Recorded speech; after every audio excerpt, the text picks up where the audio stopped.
नमस्कार, मैं हूं शिखा शुक्ला और आप देख रहे हैं जेड न्यूज। आइए रुक करते हैं आज की ताजा तरीन बड़ी खबरों की ओर। राज्यसभा में विपक्ष के उपनेता प्रमोद तिवारी ने कहा कि यह देश का दुर्भाग्य है कि संसद सत्र में राष्ट्रगान को छोड़कर प्रधानमंत्री व गृह मंत्री सदन में नहीं आ सके। उन्होंने कहा कि संविधान के अनुच्छेद 75 में मंत्रिपरिषद की सामूहिक जिम्मेदारी का प्राविधान है।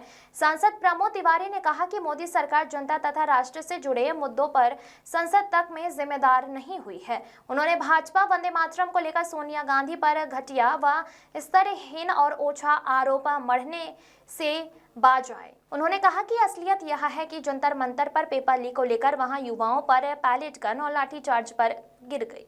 वहीं उन्होंने कहा कि अयोध्या में चढ़ावा चंदा चोरी को लेकर भी भाजपा के पास आस्था के साथ विश्वासघात का जवाब नहीं है।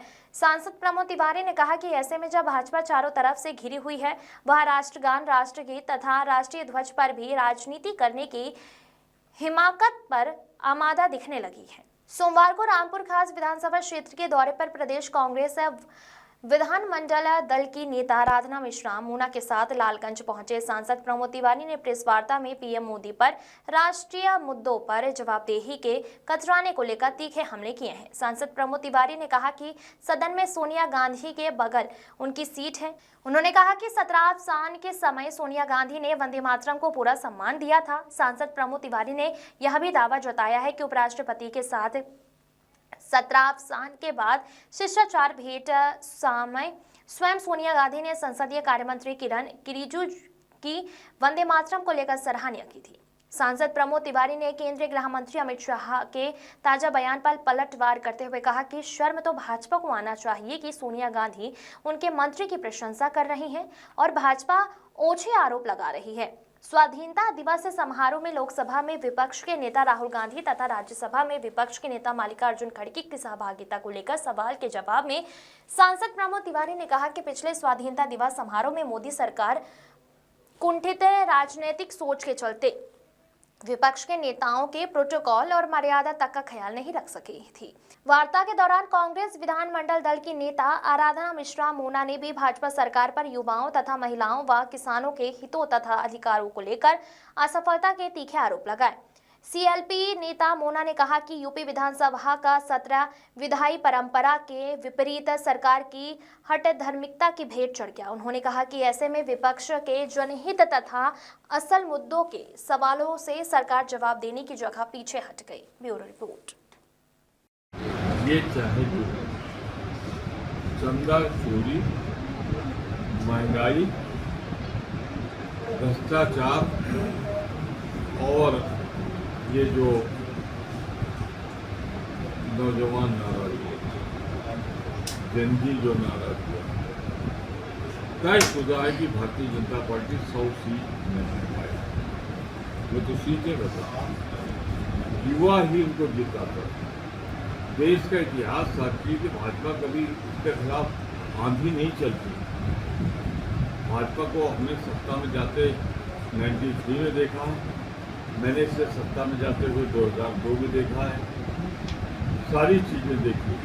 तो मैं इतने कह सकता हूँ कि आधी तो नहीं चलती भाजपा के खिलाफ, लेकिन जनता जो इसके साथ लगी थी, कार्यकर्ता, वो उसके सर एक सवाल ये है कि सर पहले दिन से कहे कि ये विवाद जो है आपस में बातचीत कर देता है, अगर आपसी सहमत न बने तो जो न्यायालय का फैसला है उसे दोनों पक्ष में, ये हमारा स्टैंड था, उस स्टैंड पे हम कायम थे। जो निर्णय आया उसको सबने स्वीकार किया, लेकिन हमें ये नहीं मालूम भगवान राम का नाम लेके सत्ता तो चुराई इन्होंने, लेकिन ये सत्ता चोर हैं, ये चंदा चोर हैं, चढ़ावा चोर हैं, ये हमें नहीं मालूम। और अब तो बात सब खुल के सामने आ गई कि 2 करोड़ की ज़मीन आपने ली 1 घंटे पहले और 17 करोड़ में बेच दी। 10 में 7 सौदे इन्होंने कई गुना दाम लेके बेचे। एक चीज़ मैं कह रहा हूँ, उसको जैसे कह रहा हूँ वैसे लिखिएगा, वरना मैं डिनाई करूँगा। सारे पत्रकार मेरी गवाही में आ जाएं। मैं भारतीय जनता पार्टी में सभी को छोड़ नहीं करता। एक से एक अच्छे लोग लेकिन जितने चंदा चोर हैं वो सब भाजपा में। मैं कोई कंफ्यूजन न रहे इसलिए दोहरा दूं, भाजपा में बहुत अच्छे लोग हैं, ऐसे लोग हैं जिन्होंने मंदिर निर्माण में सहयोग भी दिया। तो भाजपा में सारे भाजपाई चंदा चोर नहीं है, लेकिन जितने चंदा चोर हैं चंपत राय से लेकर नीचे तक, या पुलिस ने चार्जशीट में जिनको चार्जशीट किया वो सब भाजपा है। इससे ज़्यादा क्लियर कुछ हो सकता है? मैं भाजपा को चंदा चोर नहीं कहता, लेकिन जितने चंदा चोर पकड़े गए हैं वो सब भाजपा है। क्या कांग्रेस का योगदान रहा है क्या इसमें? मैंने आपसे कहा शिलान्यास किसने करा है? जब मैं इतिहास को स्वीकार कर सकता हूँ। 9 नवंबर 1989 हमारी नियत की शांति, अमन, चैन, राजनीति अलग हो, धर्म अलग रहे, ये हमारा उद्देश्य। सर आज नई कमेटी प्रतापगढ़ में एक शहीद गवाह पूरे देश में कोई है, कई लोगों से, एक प्रतापगढ़ से मैं। सोनिया जी की सीट का नंबर और मेरे सीट का नंबर मेरा 205 है, उनका 206। एक ही सोफे पे हम दोनों। परंपरा है कि जब सत्रावसान होता है, पार्लियामेंट का सत्र सेशन खत्म होता है, तो वंदे मातरम होता है। 13 तारीख को, 15 के लिए आरोप है, 13 तारीख को संपूर्ण वंदे मातरम सोनिया जी ने मेरे बगल में बैठकर खड़े होकर सुना हो, और लगातार वो वंदे मातरम जो वहाँ चलने लगता है रिकॉर्डेड, उसको कहते हैं स्वर में स्वर मिलाती। 15 अगस्त का कांग्रेस दफ्तर का किसी के पास वीडियो हो तो दे दें। मैं तो ऑडियो वीडियो दोनों दे रहा हूँ। देश की संसद की संपूर्ण गान का, उसके 2 दिन पहले सोनिया जी आई नहीं, सिर्फ राष्ट्रगान के लिए। तो जिसने ये सम्मान दिया हो, आप ऐसे आदमी को ब्लेम करना, मैं भारतीय जनता पार्टी की घटिया और एक ऐसी कार्रवाई मानता हूँ जिसके लिए भी हमने याद दिलाना होगा। सूप बोले तो सूप बोले, चलनी न बोले जिसके 72 थे। जब वंदे मातरम के लिए हम पुलिस की लाठी खाते थे जंगे आज़ादी के दौरान 47 के पहले, तो ये अंग्रेजों की मुखबिरी करते थे, देश के आज़ादी के इतिहास से गद्दारी करते थे। तो देश के आज़ादी के संघर्ष के गद्दार हमें देश प्रेम ने सिखाए। हमने देश के लिए, और जिस पर इल्जाम लगा है, जिसके मांग का सिंदूर देश के लिए उजड़ गया, राजीव गांधी, जिसकी गोद में इंदिरा गांधी ने अपनी आखिरी सांस ली हो, शर्म आनी चाहिए भारतीय जनता पार्टी वालों को कि वो एक ऐसे घटिया और आधारहीन आरोप एक ऐसी शख्सियत पे लगा रहे जिसकी जिंदगी त्याग और बलिदान की मिसाल है। मादक पदार्थों की तस्करी के खिलाफ चलाए जा रहे ऑपरेशन शुद्धि अभियान के तहत सोनभद्र पुलिस को बड़ी सफलता मिली है। थाना चौपन पुलिस चौकी डाला और एसओजी की संयुक्त टीम ने लखनऊ से हेरोइन लाकर सोनभद्र में विभिन्न इलाकों में सप्लाई करने वाले कथित गिरोह का भंडाफोड़ करते हुए 6 आरोपियों को गिरफ्तार किया है। पुलिस ने इनके कब्जे से 1 किलो 204 ग्राम अवैध हेरोइन बरामद की है, जिसकी अनुमानित कीमत 2 करोड़ 40 लाख 80 हजार रुपए बताई गई है।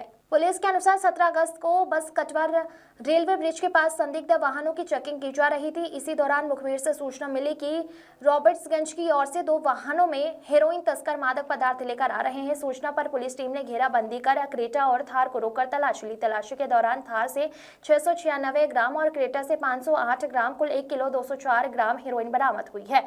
इसके साथ यहाँ मोबाइल फोन और 1550 रुपए नकद भी बरामद किए गए हैं। पुलिस ने दोनों वाहनों को आवश्यक अभिलेख प्रस्तुत नहीं किए जाने पर एमबी एक्ट की धारा 207 के तहत सीज कर दिया है। बरामद वाहनों की अनुमानित कीमत करीब 34 लाख रुपए बताई गई है। लखनऊ से खरीदकर अनपरा अबोरा में सप्लाई की गई थी। योजना पुलिस पूछताछ में आरोपियों ने कथित तौर पर बताया कि वो आपस में पैसा लगाकर लखनऊ से हेरोइन खरीदते थे और सोनभद्र के अलग अलग क्षेत्रों में फुटकर बिक्री करवाते थे।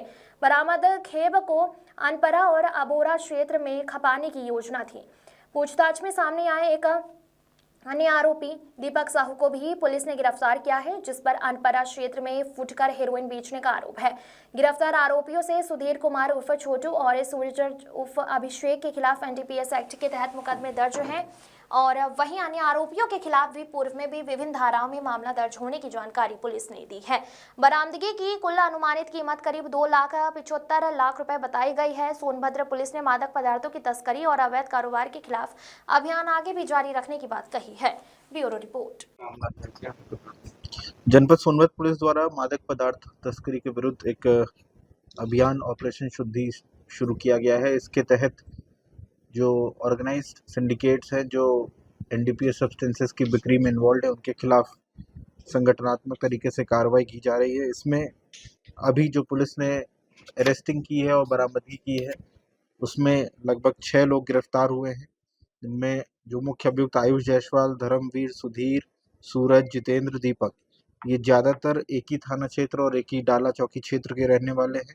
इनकी निशानदेही पे एक व्यक्ति और दीपक साहू को भी गिरफ्तार किया गया है। ये सभी लोग मिल करके बड़े ही ऑर्गेनाइज तरीके से जनपद सोनभद्र में हेरोइन की तस्करी करवाते थे और उसको बिकवाते भी थे। पुलिस द्वारा लगभग 1 किलो 200 ग्राम अवैध हेरोइन बरामद किया गया है। साथ ही साथ ये जो हेरोइन है ये वाहनों से बरामद किया गया था, एक थार वाहन और क्रेटा वाहन, इसको भी हम लोगों ने हिरासत में लिया है। ये सभी अभियुक्तों से पूछताछ में कुछ बड़े तार निकल के आए हैं, जिसमें लखनऊ, बाराबंकी के जनपदों से ये लोग हेरोइन को खरीद करके लाते थे और यहाँ पे छोटे छोटे तस्करों को देते थे, जिसको ये लोग गली मोहल्लों में सप्लाई किया करते थे। अभी जो इसमें अनुमानित कीमत है वो लगभग 2 करोड़ रुपए के आसपास की ये हेरोइन की है और इसमें जो अन्य अभियुक्त जो शामिल हैं, जो अन्य डिस्ट्रिक्ट्स के हैं, उनके खिलाफ भी इस समय कार्रवाई की जा रही है। इनका कोई आपराधिक इतिहास पहले से शामिल? इसमें से कुछ अभियुक्त हैं, उनका पूर्व में भी आपराधिक इतिहास है। जैसे अभियुक्त जो सुधीर छोटू है, इसके खिलाफ लगभग 4 मुकदमे दर्ज हैं। अभियुक्त सूरज के खिलाफ भी 3 मुकदमे हैं। धर्मवीर के खिलाफ 1, जितेंद्र कुमार के खिलाफ 2 मुकदमे अलग अलग धाराओं में पंजीकृत हैं। इनमें से कुछ मुकदमे एनडीपीएस के भी हैं।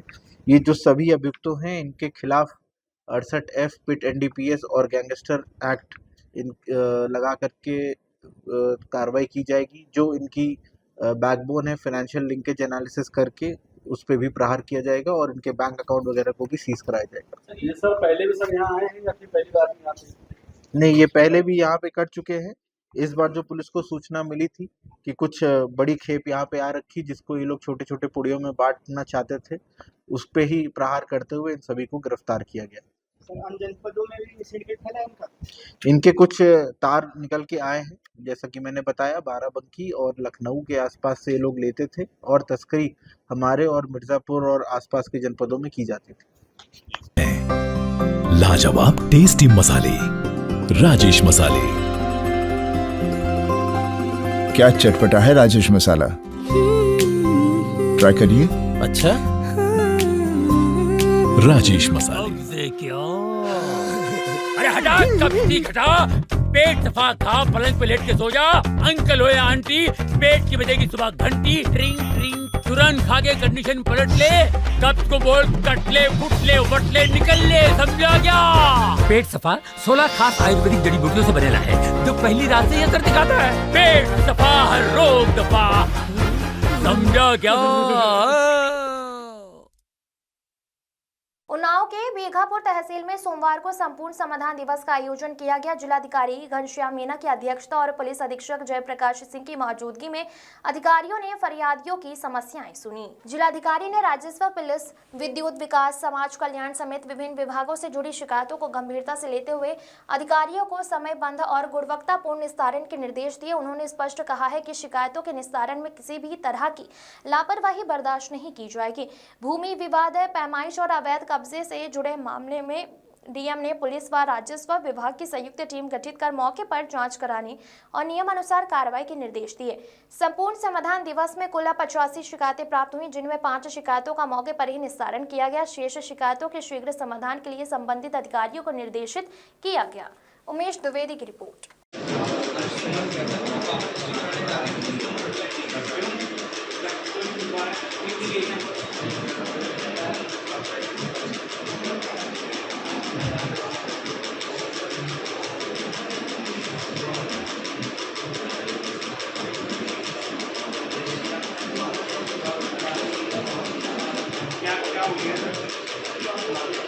बिलसी सतेती मार्ग पर बीती रात एक दर्दनाक हादसे में अज्ञात वाहन की टक्कर से एक गौवंश गंभीर रूप से घायल हो गया। इस हादसे में गौवंश के दोनों पैर कट गए। घटना के बाद स्थानीय पशु चिकित्सा विभाग की बड़ी लापरवाही सामने आई है, जिसके विरोध में आज गौरक्षा दल के सदस्यों ने जोरदार प्रदर्शन किया। समय पर नहीं मिला चिकित्सकीय सहयोग। प्रत्यक्षदर्शियों और स्थानीय लोगों के अनुसार दुर्घटना के तुरंत बाद गौवंश की गंभीर हालत को देखते हुए ब्लॉक के पशु चिकित्सा अधिकारी को कई बार फोन किया गया, लेकिन किसी भी जिम्मेदार अधिकारी ने फोन नहीं उठाया। समय पर चिकित्सकीय सहायता न मिलने के कारण घायल गौवंश को घंटों भारी दर्द और तड़प से गुजरना पड़ा। गौरक्षा दल का फूटा गुस्सा। ब्लॉक परिसर में धरना। घटना की सूचना मिलते ही गौरक्षा दल की टीम तत्काल मौके पर पहुंची। पशु चिकित्सा विभाग के कर्मचारियों और अधिकारियों की इस लचर कार्यशैली व गंभीर लापरवाही के विरोध में आज गौरक्षा दल के बैनर तले सदस्यों ने ब्लॉक परिसर में धरना प्रदर्शन किया। इस दौरान गौरक्षा दल के टिंकू गुप्ता, पवन श्रीवास्तव, मेहुल गुप्ता और विजय कुमार समेत तमाम कार्यकर्ता प्रमुख रूप से मौजूद रहे। प्रदर्शनकारियों का आरोप है पशु चिकित्सा विभाग के अधिकारी और कर्मचारी अपने दायित्वों के प्रति पूरी तरह उदासीन हैं। आपातकालीन स्थिति में फोन न उठाना और मौका गौवंश की सुध न लेना विभाग की संवेदनहीनता को दर्शाता है। पुलिस प्रशासन ने पहुंचकर संभाली स्थिति। धरने की सूचना मिलते ही स्थानीय पुलिस प्रशासन मौके पर पहुंची। पुलिस अधिकारियों ने गौरक्षा दल के सदस्यों को समझाने बुझाने का प्रयास किया और पशु चिकित्सा विभाग के उच्च अधिकारियों से वार्ता कर उचित कार्रवाई का आश्वासन दिया। इसके बाद पुलिस ने बामुश्किल धरना को समाप्त कराया और घायल गौवंश के समुचित इलाज की व्यवस्था सुनिश्चित करने के निर्देश दिए। गौरक्षा दल की चेतावनी। गौरक्षा दल के सदस्यों ने चेतावनी दी है कि यदि भविष्य में घायल गौवंश के इलाज में कई प्रकार की लापरवाही बरती गई तो क्षेत्र में उग्र आंदोलन किया जाएगा।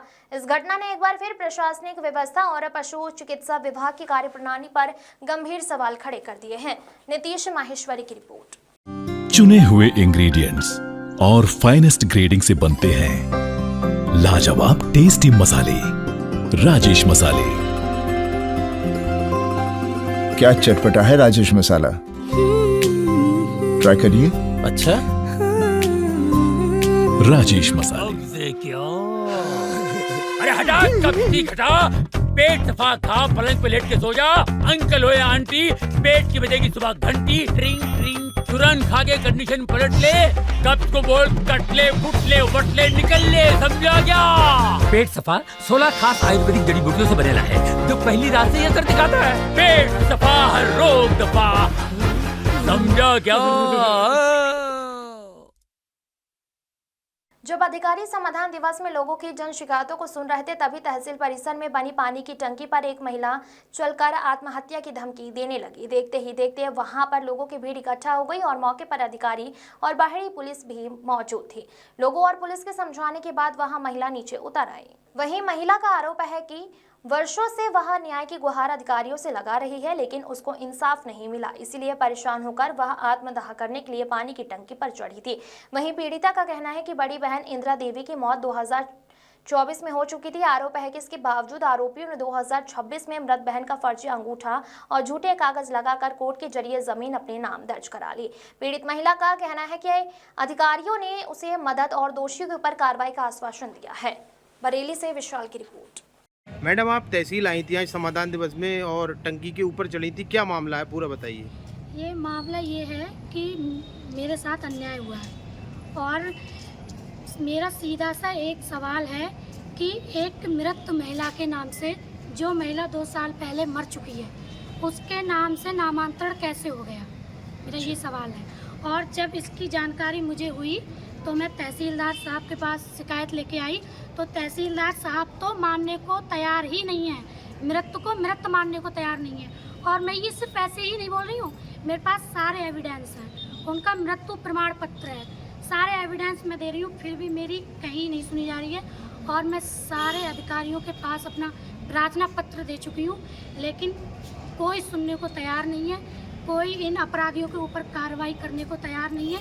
और चिंता तो मुझे इस चीज़ की हो रही है कि तहसीलदार साहब मृत को मृत मानने को तैयार नहीं है, और उन्हें तो इन अपराधियों के ऊपर, जिन्होंने ये फर्जीवाड़ा किया है, इन अपराधियों के ऊपर उन्हें तो और कार्रवाई करानी चाहिए, लेकिन तहसीलदार साहब उनको बचाने का प्रयास कर रहे हैं। तो मुझे तो यही लग रहा है कि पूरी तरह से तहसीलदार साहब की मिलीभगत है इसमें, उनकी मिलीभगत से ये सब कुछ हुआ है।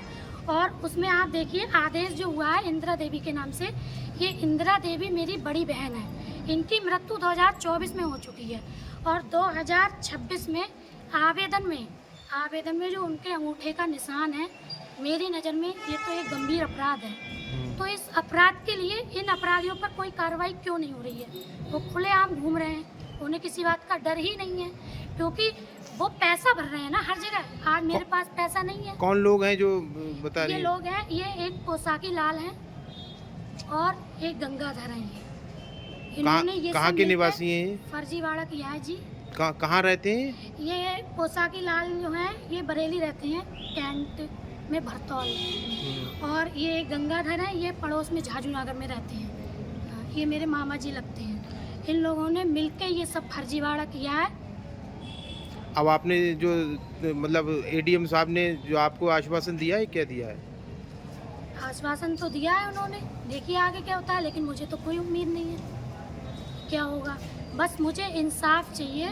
मैं प्रशासन से ये कहना चाहती हूँ कि जिन लोगों ने ये अपराध किया है उसकी निष्पक्ष जांच हो और अपराधियों पर कड़ी से कड़ी कार्रवाई हो और तहसीलदार साहब की भी जांच हो कि उनकी इस प्रकरण में कितनी भूमिका रही है। अगर वो दोषी पाए जाए तो उन पर भी कानूनी कार्रवाई हो। और मेरा सभी से एक सवाल है कि अगर एक मृत व्यक्ति के नाम से राजस्व रिकॉर्ड में कार्रवाई हो सकती है, तो आम आदमी अपने अधिकारों और सरकारी रिकॉर्ड की सुरक्षा के लिए कहाँ जाएगा? वो किसके पास जाएगा? किस पर विश्वास करेगा?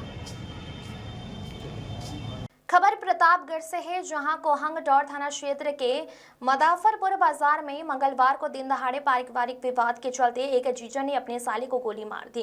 गोली लगने से युवक गंभीर रूप से घायल हो गया। घायल की पहचान देवेंद्र यादव के रूप में हुई है, जिसकी हालत नाजुक बताई जा रही है।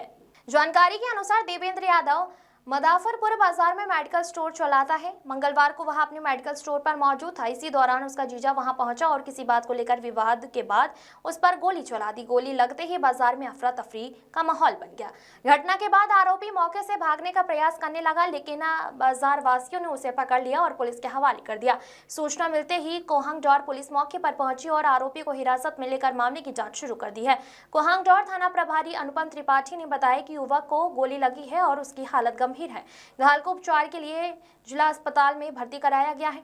प्रारंभिक जांच में घटना के पीछे पारिवारिक विवाद की बात सामने आ रही है। पुलिस पूरे मामले की जांच कर रही है। Bureau report. देखिए, थाना कोढ़ौर पे 12 बजे ये सूचना मिली थी कि मदाफरपुर बाजार में एक व्यक्ति है जिसका नाम देवेंद्र यादव है। उसको उसके सगे जीजा कपिल यादव के द्वारा गोली मार दी गई है। इसमें मौके पे तुरंत पुलिस टीम वहां पे पहुंची। जो अभियुक्त है कपिल यादव, वो पहले आर्मी में था, अब रिटायर हो चुका है और अब सुल्तानपुर में डिस्ट्रिक्ट हॉस्पिटल में वो गार्ड की नौकरी करता है। कल ही उसका अपनी पत्नी के साथ विवाद हुआ था, जिसके चलते उसका जो भाई है वो देवेंद्र यादव अपनी बहन प्रियंका को यहाँ ले आया था। उसी से नाराज होके आज कपिल ने आके देवेंद्र यादव पे हमला किया। जो इसमें वेपन यूज हुआ है वो लाइसेंसी पिस्टल उसने यूज किया है और उसको 2 जो बुलेट इंजरीज थी वो हुई हैं, जिसकी वजह से उसकी डेथ हो गई है। जो अभियुक्त है उसके साथ भी उसके ससुराली जन ने जब ये घटना उसने कारित की तो उसके बाद उसके साथ मारपीट की। उसको अभी हॉस्पिटल में अभी एडमिट करवाया है और इसमें तहरीर प्राप्त करके अग्रिम मैदानी कार्रवाई पुलिस के द्वारा की जा रही है। अमेठी से इस वक्त की बहुत बड़ी खबर सामने आ रही है, जहां अमेठी के मुसाफिर खाना कोतवाली क्षेत्र में खुदाई के दौरान जमीन से कुछ खनिज पदार्थ और धातु जैसी वस्तुएं निकलने का दावा किया जा रहा है। स्थानीय लोगों के मुताबिक खुदाई के दौरान जमीन के अंदर से कुछ चमकीले पत्थर और धातु जैसी वस्तुएं दिखाई दी। जैसे ही यह खबर इलाके में फैली, मौके पर लोगों की भारी भीड़ जमा हो गई। वहीं जमीन से निकली इन वस्तुओं को लेकर पूरे क्षेत्र में तरह तरह की चर्चाएं शुरू हो गई हैं। हालांकि अभी तक यह आधिकारिक रूप से स्पष्ट नहीं हो पाया है कि जमीन से निकली ये वस्तुएं आखिर क्या है। इनके खनिज धातु होने की अभी भी आधिकारिक पुष्टि नहीं हुई है। फिलहाल पूरे मामले की जांच की जा रही है। जांच के बाद ही इन वस्तुओं की वास्तविकता सामने आ सकेगी। तहव्वर अली की रिपोर्ट।